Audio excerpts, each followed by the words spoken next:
Hello, thank you for joining me. Well, today I'm out with the XP DEUS 2, but I'm going to make a few changes here. I'm going to take the RC off and I'm going to use this machine audio only.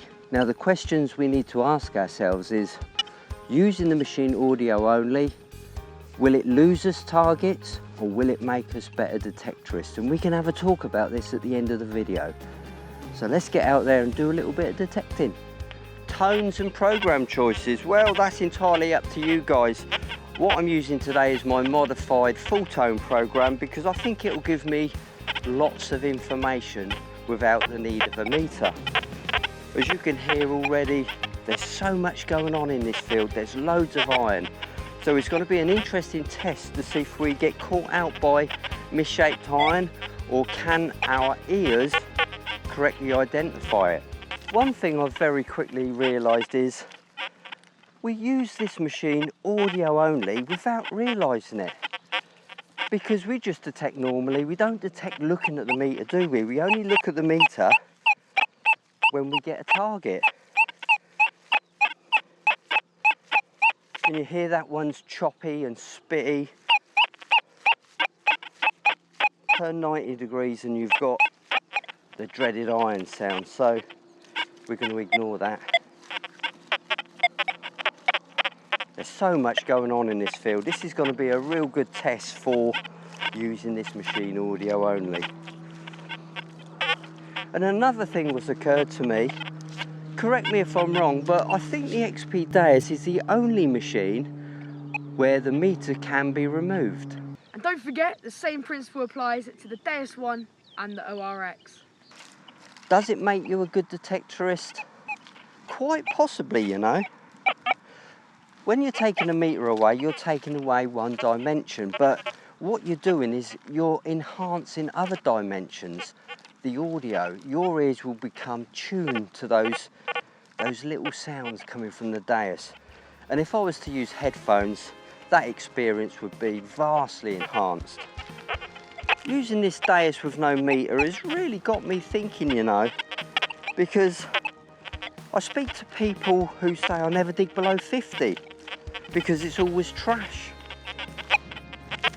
See, if you start doing that, then you become a slave to the meter, and that is your barrier to entry when it comes to getting the most out of your XP DEUS. Oh, that's a nice signal. So I think if you're one of those people who don't dig below a certain number, maybe it's time to perhaps rethink your strategy in order to get the most out of your machine, because some of those low numbers below 50 can be good items, small jewellery, small coins, etc, etc. So just have a careful think about that one, guys. So when would I use a meter?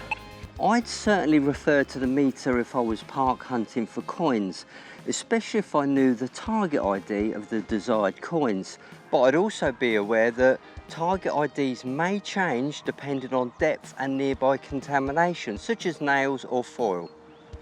I also like to use the meter on the beach, and the same principles apply to what we were using in the park. It's great if you know the target ID of the desired coins, but on the beach I'm also aware that some clad coins and deep jewellery will give inconsistent target IDs. Especially if I'm using a two-tone program where there's no tone variability, it's iron or good, I'd use the meter there just to find out what are high conductors and what are low conductors. Well, if this video has brought you any value, why not like and subscribe? It'd be nice to see you again on the field or even on the beach.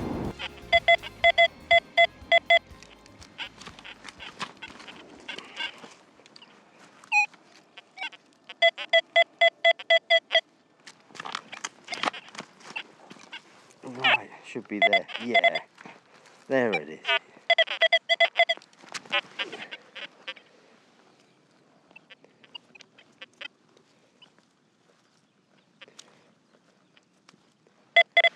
Okay, so we're getting close. It's round. Is it another button? That's what we've got to ask ourselves. Quite possibly, yes. This mud is so sticky. No, I think that's a little coin. Tiny little coin, look.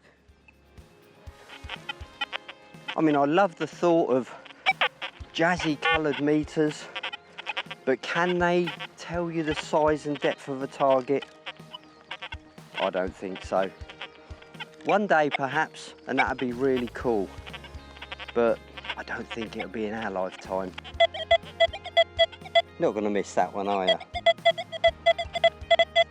Pinpointing method's the same, just draw the coil back until it disappears.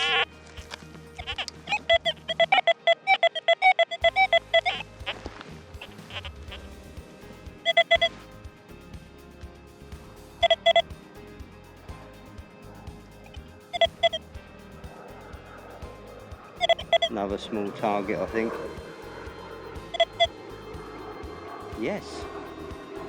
That looks like a small part of a hammered coin, possibly a cut quarter.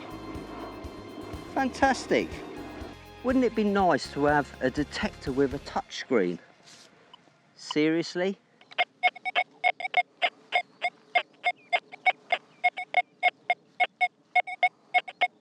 Would you dig that one? I think I would, you know, because having used this machine for a little bit longer now with no meter, I'm definitely getting my ear into it and I'm being able to pick out those sweet sounds in amongst the iron. So I could be wrong, but I think this is a digger.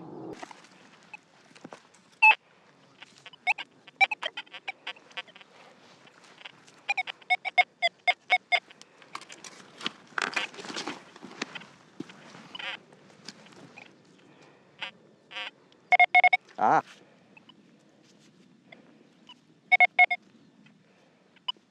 So it's in this clump.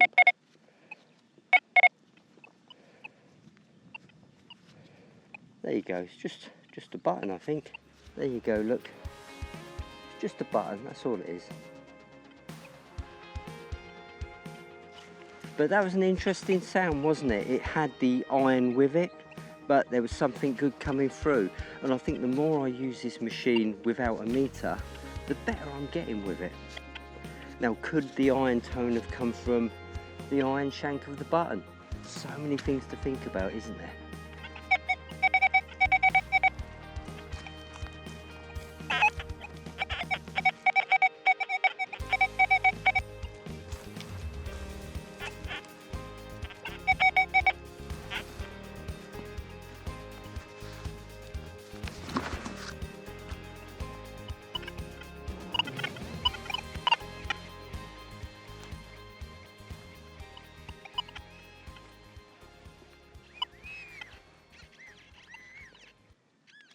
Oh, look at that.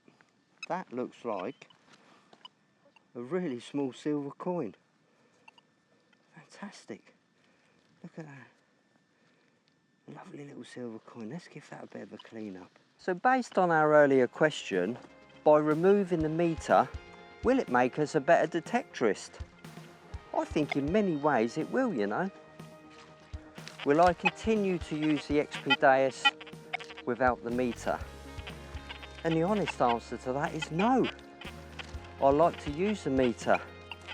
It gives me a visual readout of how mineralised the ground is. I like to make adjustments on the fly. And I also like to use that pinpoint button. So what are the golden rules here regarding the meters? I'd say use the meters, enjoy the meters, but be aware of the limitations. Only use the numbers when you feel you need to use the numbers, where they can give you an advantage, not a disadvantage. And I think if you follow those golden rules, you won't go far wrong. Thanks for watching and bye for now.